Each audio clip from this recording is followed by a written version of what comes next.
Alright, here we go. Time for another live stream. My name is Jersey Drozd, cartoonist and teaching artist, and I'm working on a warm up drawing today. Playing around with some character designs for future things I'd like to do with my comic, Boulder and Fleet, which you can read at boulderandfleet.com. Let me see.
Alright, I had to switch to my Mac's internal microphone. I think my headset's just broke. Like while I was doing this. Alright. Who said live streaming had to be neat and tidy, right? I see my audio meter is picking me up. So I'm guessing you guys can hear me okay. It just means you're going to hear a lot of room noise now, right? That kind of nonsense. Sorry. Try to get my other microphone, my headset fixed. Yes, Jonathan, this is a Sloth and Super Armor. This is a character design for Boulder and Fleet that I've been working on for a while now, and it showed up in some Inktober sketches a couple years back. Yeah, I just don't think the music's not coming through anymore, I don't think, because now I have to... I mean, I guess I could play music on my phone or something, but you know what? We don't have to have music. Especially since it's so hard to find music that I can actually play on this thing that's not, like, super dopey. Alright, so, yes, this is a Boulder and Fleet character I've been working on for some time. I think his working name was RJ Rocket Punch. Whoops. And the whole idea is that he has these rocket gloves that launch off of his hands, a la Transor Z, with one spare on his back, right? And on the bottoms, which you can't see, there's like P1, this would be P2, and this is P3, right? Punch 1, punch 2, punch 3. So, a little bit more of the science fiction type character for the series. And I originally wanted to have this penciled or digitally penciled by last night so I could ink it by hand for the live stream today, but you know what? Schedules just don't work the way you hope they do. So I thought, well, I can finish the pencils for the live stream, and then maybe the next live stream I can do the inks. Unless, God willing, I have some kind of miracle of bandwidth, I suddenly have time to do more than one.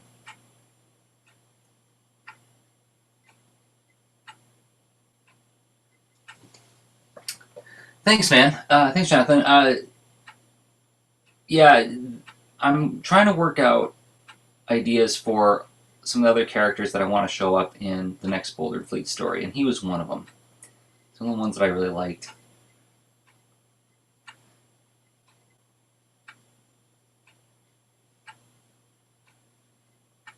Because I realized so far that I don't think I mean, I've got like the fantasy elements firmly established now with the stories I've done so far. Uh, but I don't think I've done much with the science fiction elements. Like I wanted this to, like a lot of things that came out when we were kids. Thundar the Barbarian, of course He-Man, but also things like Visionaries, all these series, even to a degree the new Voltron show, which is fabulous, by the way. I just finished the season 2. Oh my gosh, it's so good. All of these like do like this they walk this line between fantasy and science fiction, sometimes more to one side than the other. Even G.I. Joe, Real American Hero, walked that line, between being a military adventure show, a science fiction show, and a fantasy show, right? Like they did episodes where they met like the Egyptian gods.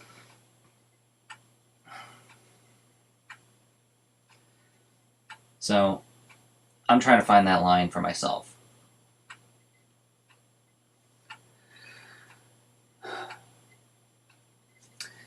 Yeah, Jonathan, as far as like getting away from the computer and trying to do more analog stuff, I have a hypothesis that I've been meaning to test. And so it's not just, it's partially wanting to reacquaint myself with some old friends in the form of tools, but it's also to test some ideas that I've been wondering about. Is that I notice there's a warmth that happens with my ink lines when I ink with analog brushes. That is, I have yet to fully replicate digitally. I can get close. So, what I'm thinking about doing, is possibly penciling the next story digitally like this, printing it out, and inking it by hand on paper. Hi, Ben.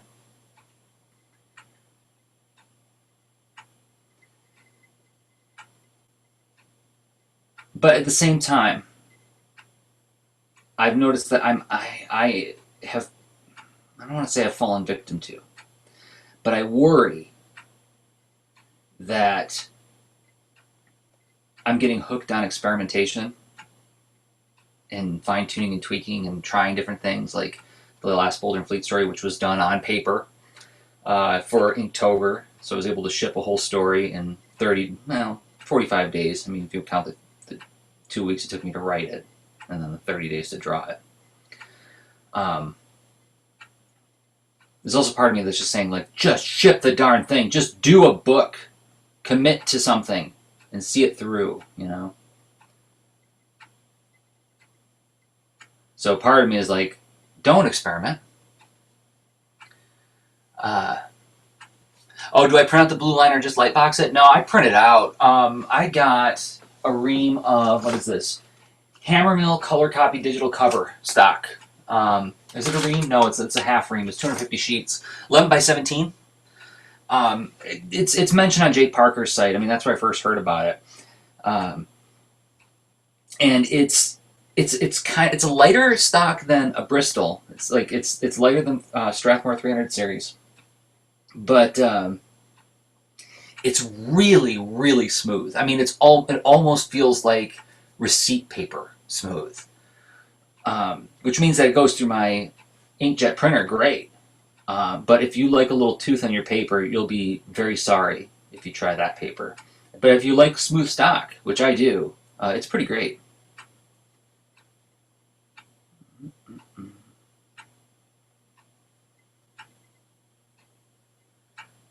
So I'll back up again so you can see how this is coming together. Let's save. Always save.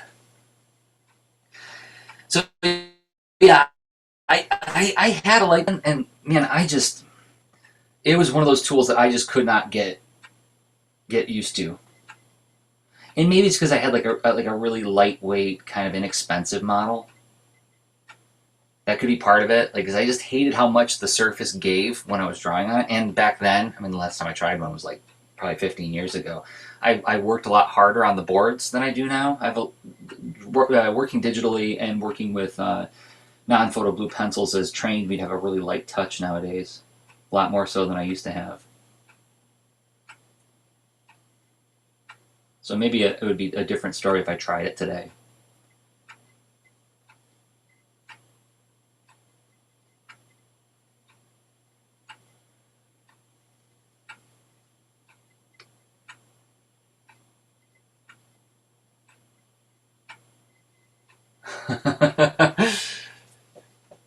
You're asking because you're doing this and I initiated the itch? Well, for better or worse, I'm sorry and I'm flattered.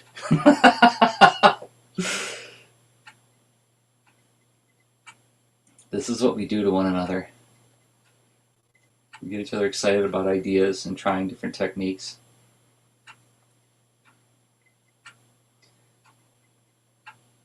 Oops. I still haven't figured out what to do about his robot glove hands. I'm sort of working them out as I go. Let's undo a bit. I don't know. Do I want them to be very simple and cartoony? Or is this an opportunity to do something that's a little bit more mecha looking, right? Not too mecha, just a little bit. I don't want to go all Dreamwave Transformers on this. Or like they said they look like big chunky 6,000 ton mechas. Someplace in between. Oh, basically you're going away from X pages a week updates to stories updates for your comic. Yeah, no, I'm still, as a matter of fact, a new podcast is about to drop into the feed, one of my feeds, and I'll make noise about it later on. But in that one, I talk about that very idea. What I did last year during Inktober, where I was shipping a page a day of Boulder and Fleet, and it was only for my Patreon backers. And then afterwards, I serialized the comic on boulderandfleet.com and on Tapastic and everything.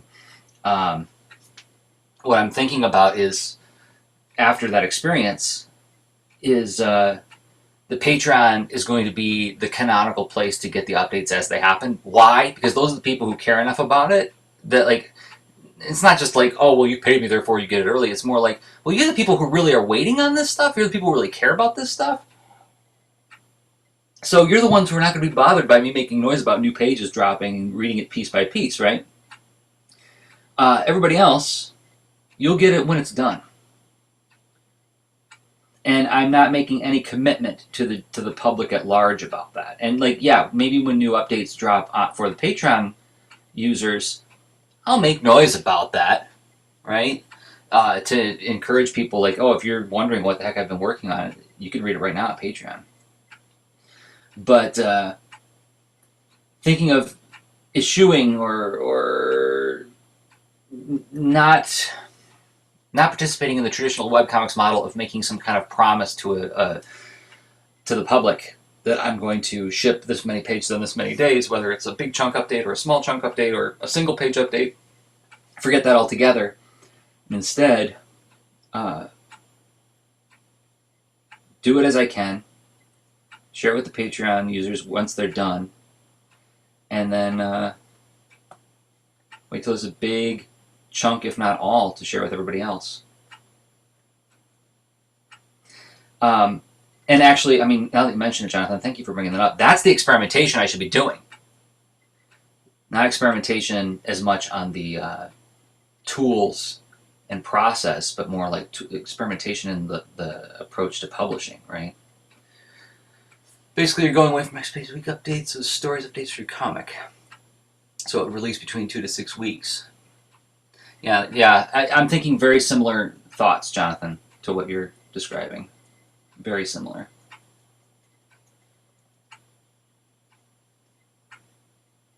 Because, I mean, there's a variety of reasons. I mean, one, it's like there hasn't been as much uptake in subscribers for the comic as I had hoped. That's part of it, right? So it's like, well, okay, well, that didn't, quote-unquote, didn't work, right? Although, on Tapastic, the comic's got like something like 500 subscribers, which is not too bad. But also, I'm rethinking this idea of ubiquitous posting, like posting on every platform natively, because it does require a certain amount of attention that I should be putting towards the Patreon, right? The Patreon is the people who believe in me enough to support me financially. Therefore, they deserve the lion's share of my attention. And if I'm diverting that attention to all these different platforms to try to net new readers, how about I redivert some of that attention back to the readership that I currently have and nurture that a little bit more? Because then those people become, at least in my experience in doing past webcomics, they become cheerleaders for me as well, right? It's partially because they deserve it, but also because it's investing in my own community, or the community that has gathered around the thing that I have made, right? I don't own it. I'm sorry, Jonathan. I get so uptight about language when it comes to this stuff. Like, for the longest time, I would not use the word fan art. I really got uncomfortable with the term fan art. I was like, it's reader art. People who read your stuff. Why do we have to use the word fan? That implies a certain class distinction that I'm not comfortable with. They're a participant, right? But, you know, some language is just simpler because it's more accepted. Everybody knows what it means. Try not to be that person. Try not to be the grammar police or the language police.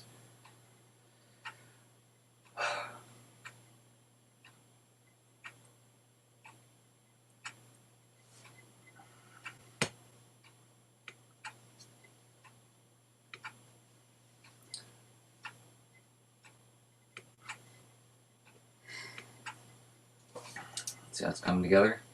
Always zoom out. I don't have my second monitor right now, so it's like I gotta keep zooming out to see how the piece is coming together.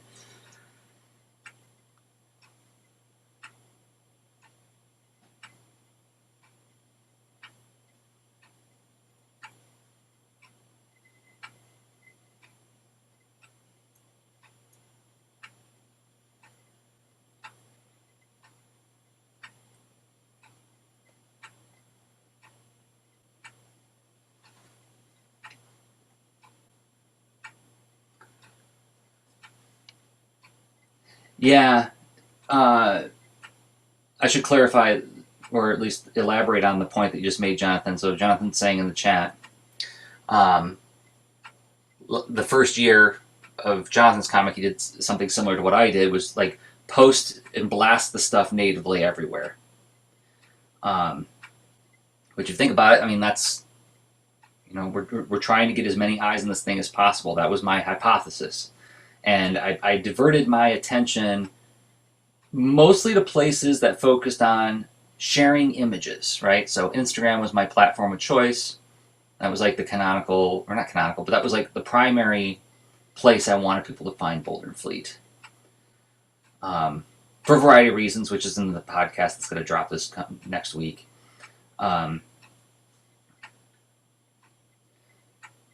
But also, it's that I noticed my behavior was I didn't click on links that often. You know, even people whose work I liked and I wanted to support them, it was just a bandwidth thing. It's like I don't have time to be going to different websites. Maybe I saw the Twitter post on my phone while I was waiting at the tire change place, right?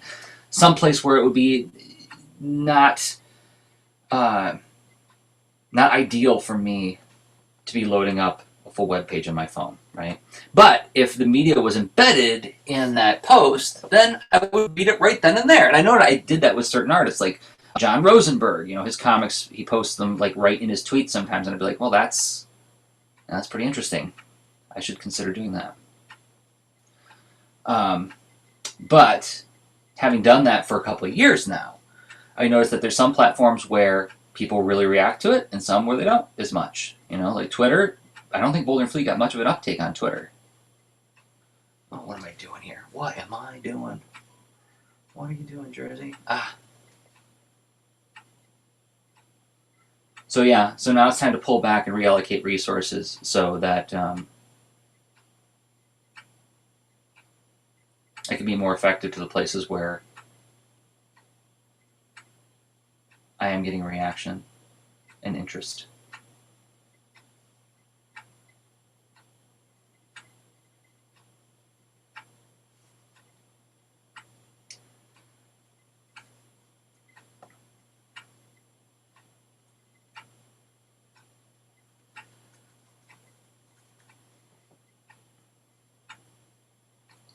And it also seems like once you start getting that signal, um,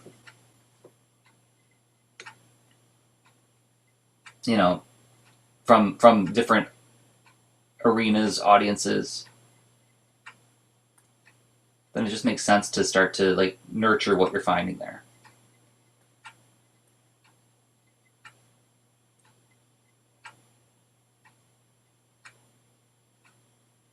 You know, I'm not I'm not drawing the mechanism that holds these little wings on. They just attached. Yeah, how are they attached, Jersey? How are they attached? Work out the mechanism.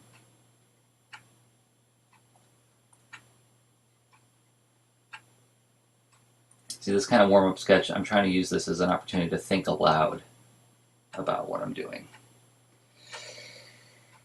And as I look at it, I realize that this backpack punch glove needs to move up because this thing right here, this clamp that's holding it on, is overlapping that joint. Thank the Matrix for digital illustration, digital penciling. Because you can do stuff like this. And when I say thank the Matrix, I'm not talking about the Keanu Reeves one. I'm talking about the one that Transformers come from. There. And whoop. There you go. So the idea is, behind this backpack thing, is like then RJ puts his arm up like this and grabs the next glove, right? When the other one is in flight and punching something, he can retrieve another punch from his back.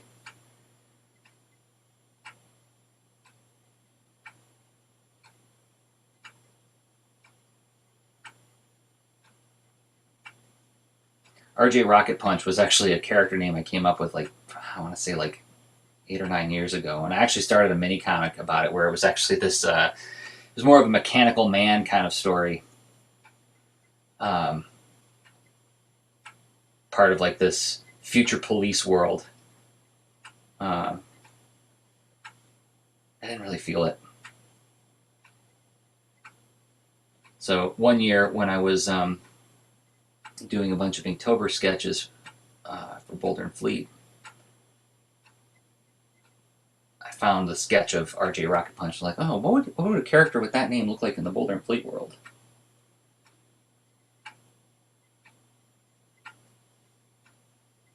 So I came up with the idea of putting a. And most of my animal choices, when I come up with them for the comic, it's just based on like what are some of my wife's favorite animals. What animals does she like? Because all I'm ever doing with this comic is seeking her approval.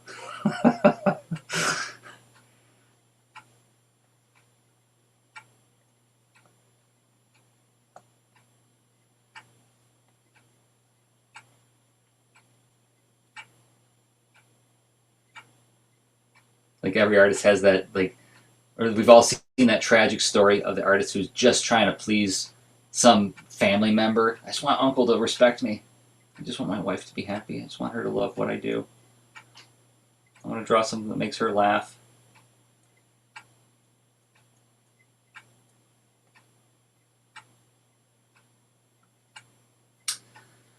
Oh, these rocket nozzles, I swear to God.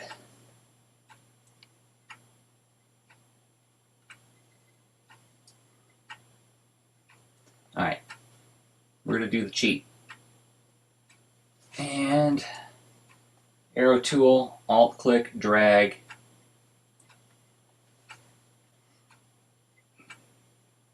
What are you looking at? It's digital penciling.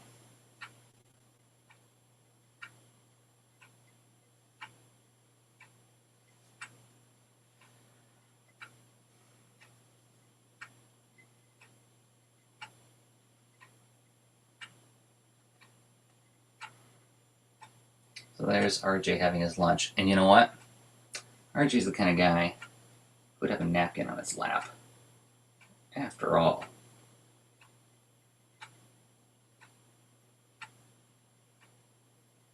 Or No. I was going to put it in his collar, right? Like all Laurel and Hardy style. No. That's cheap. That's cheesy. Put it on his lap. That implies the politeness and daintiness without having to be corny about it.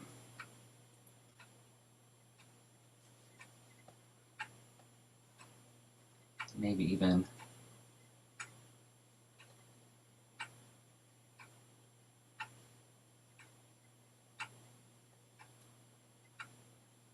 maybe not.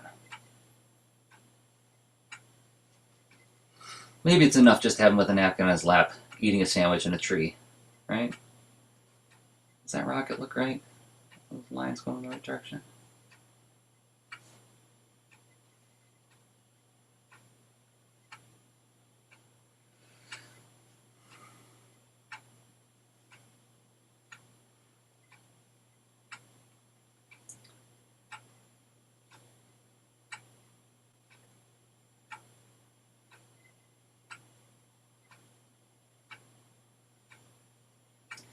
And as far as like what these trees and vegetation is, I don't have a clue. This was me just trying to come up with what's an interesting background for him to be sitting in.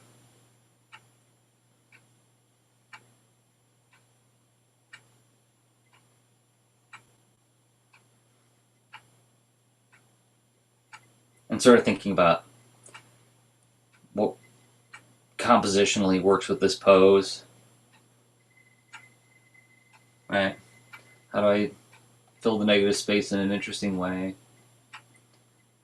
I still imply this is like a weird and kind of cool place for him to be. I've been doing a lot of warm-up sketches where the characters are in either like the woods or the desert. Why? Because it's easy to draw just nondescript trees, and the desert is super easy for me to draw too. It's just rocks, right? Select this. Nope. Why are you selecting everything? Oh, follow Jason Pixel Design. There we go. And again, let's hear for digital illustration. We can make a selection of the transparent area, draw right through RJ.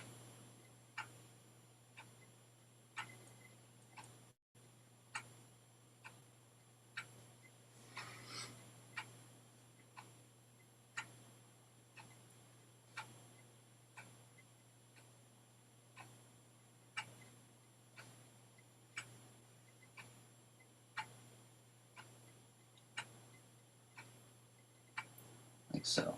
Whoop. Except for where it selects some of his interior.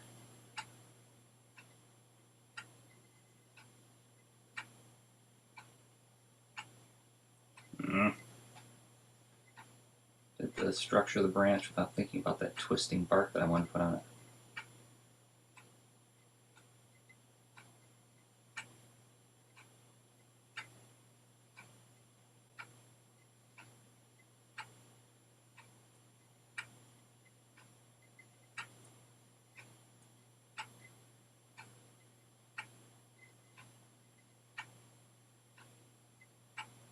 When I do pencils for analog inks, I also noticed that, and this is just me journaling and paying attention to my process, you know, reflecting on what I make and how long it took me to make it.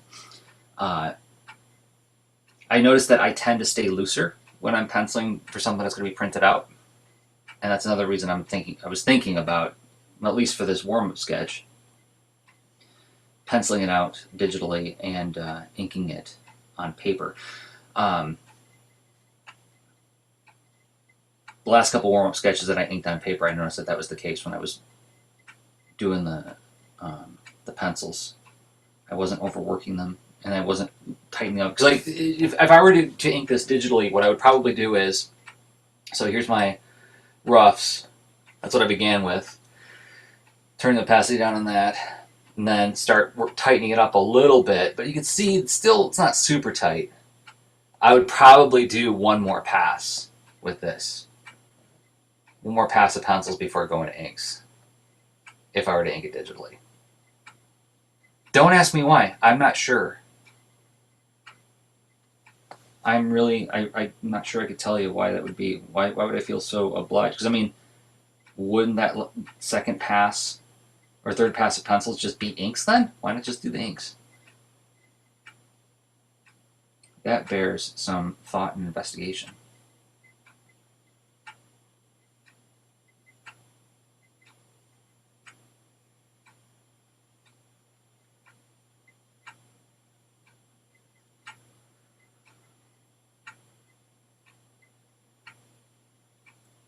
But for whatever reason, I feel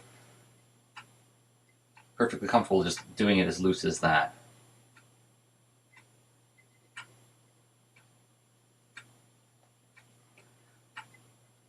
I mean, I can speculate, I can hypothesize, and I could say that it might have something to do with the fact that there's a certain degree of less control when I'm inking with paper and brushes.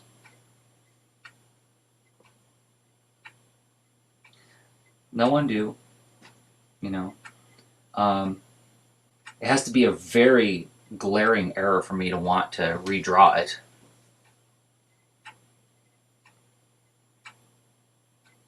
Maybe that's got something to do with it. I'm not sure.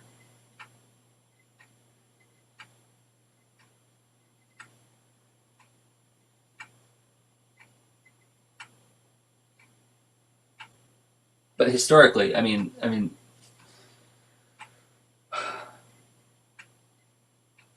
most of my career, quote unquote, the time I've been making art that other people have looked at, I've typically penciled extremely tight. But when I'm doing these kinds of warm things, I'm letting it be a little looser.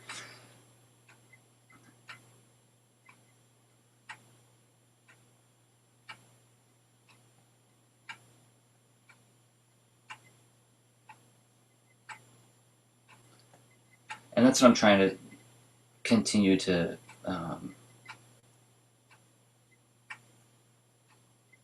encourage myself to do, is remain loose, and preserve that mindset of, well, you're just working on a sketch right now, so that I can ship more frequently with the work that matters to me.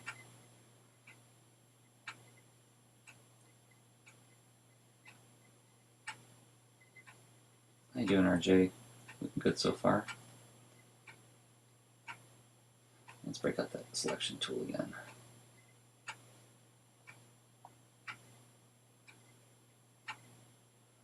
This is funny. I'm going to use the selection tool so I can draw through stuff and draw the bark. Oops. But I won't be able to do that when I'm inking it. Boom, boom, boom, boom. Undo, undo, undo. Critical error jersey.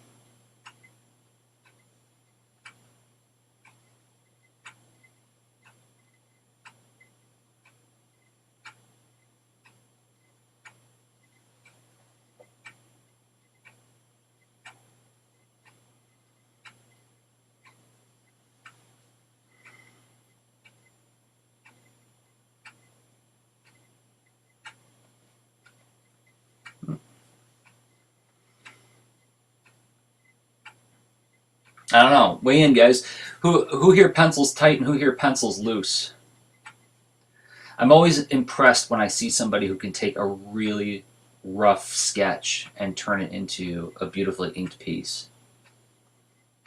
Like, there's got to be some kind of crazy pre-visualization that's going on in your head. That's the only thing I can think of that makes it make sense to me.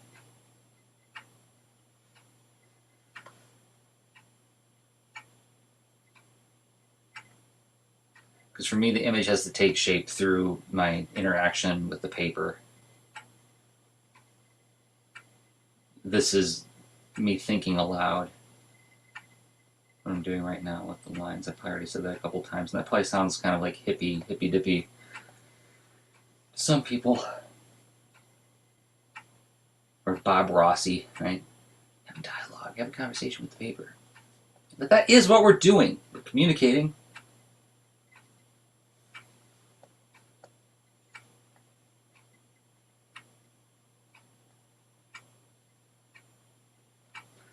Okay.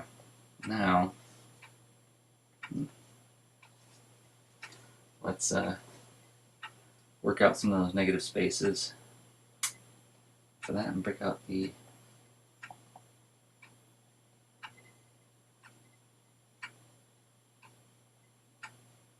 here. I'm going to use one of your tricks, Jonathan. After I quick mask this real quick and deselect these vines and RJ's face.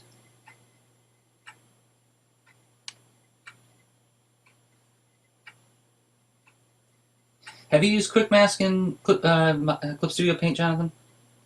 Because it's weird how it's sort of like the polar opposite of Photoshop, how it works, right? Like in this case, the red is the area that's actually selected and the white is the area that's not selected.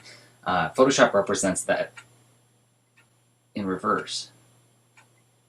So if this were a Photoshop quick mask, I'd be selecting areas to be selected by painting it white or painting it clear.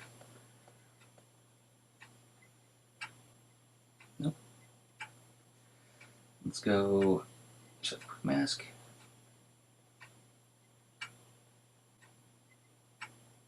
Okay, now for that trick where we break out one of the vegetation brushes.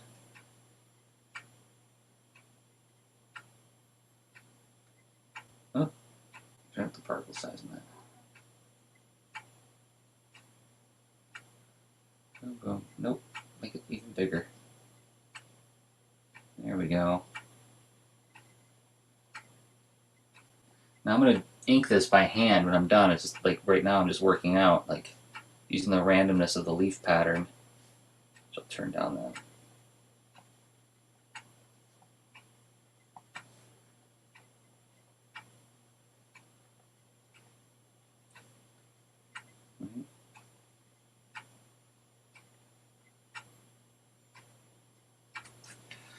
And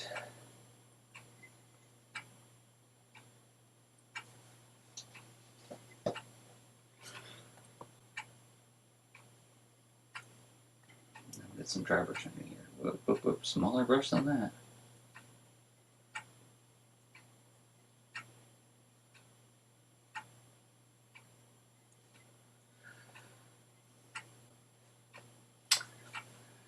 So you don't understand how quick mask works? I mean, I can walk through it real quick if you want.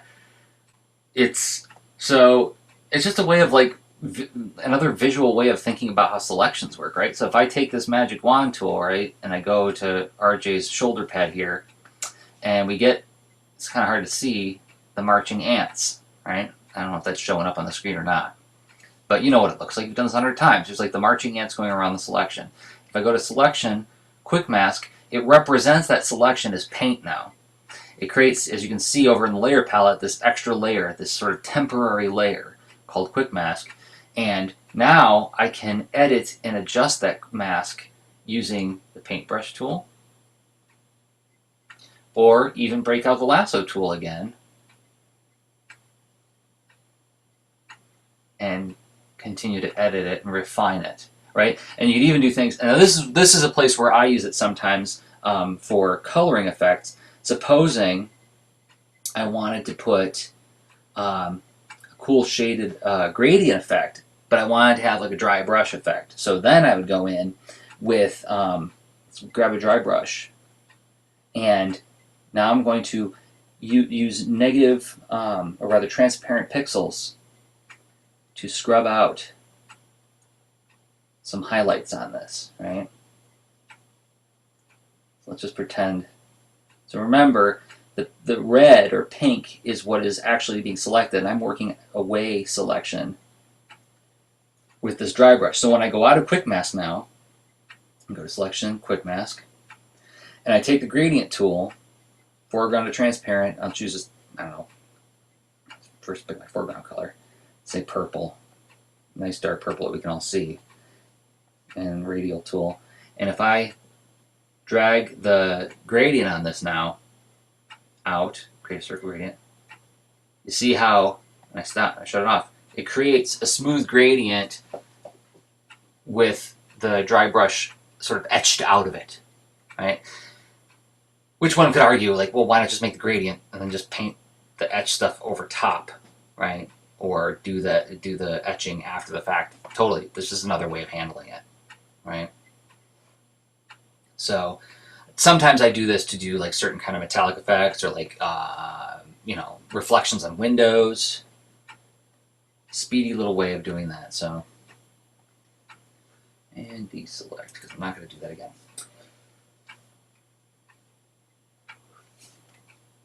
Get my penciling brush back. Where are we with this? Am I almost done? I think I'm almost done penciling. And actually, I have to wrap pretty darn soon because I have class today as well.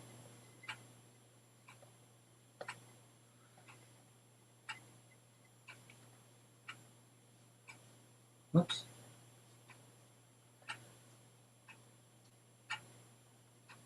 Yeah, no problem, man. I mean, hey, you do the same thing for me when I check out your live streams, give me different approaches and ways of thinking about how to do this art stuff.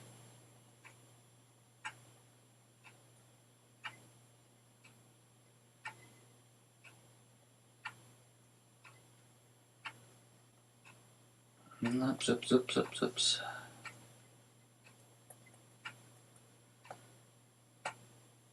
Back up.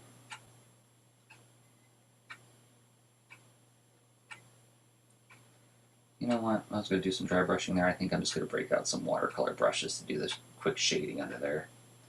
Just to block it out a little bit. Make it sort of like a penciling note to myself. Work the shadows on this when you do final.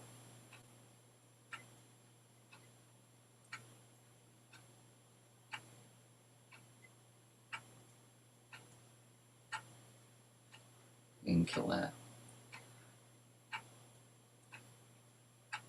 Oops. So there's the beginnings of this little RJ piece.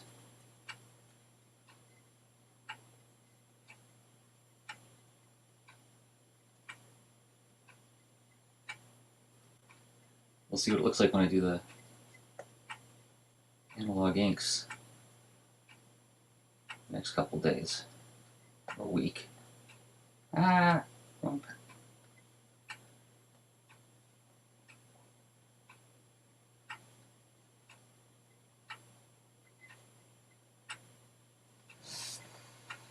So, all right. I think it's time for me to go.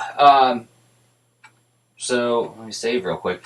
So this comic, well, the characters that inhabit the does can be found at Boulder/Jersey, Boulder and Fleet on Instagram, or Jersey Drones on Instagram. That's probably where I'm going to post this final piece when it's done. And Instagram's the best place to interact with me, I think, right now. It's my favorite place to interact anyway. So thanks for watching and hanging out with me. I'll be back next Friday with another live stream. Until then, I've been Jersey Drozd of BoulderandFleet.com and Jersey Drozd on Instagram. Okay, bye.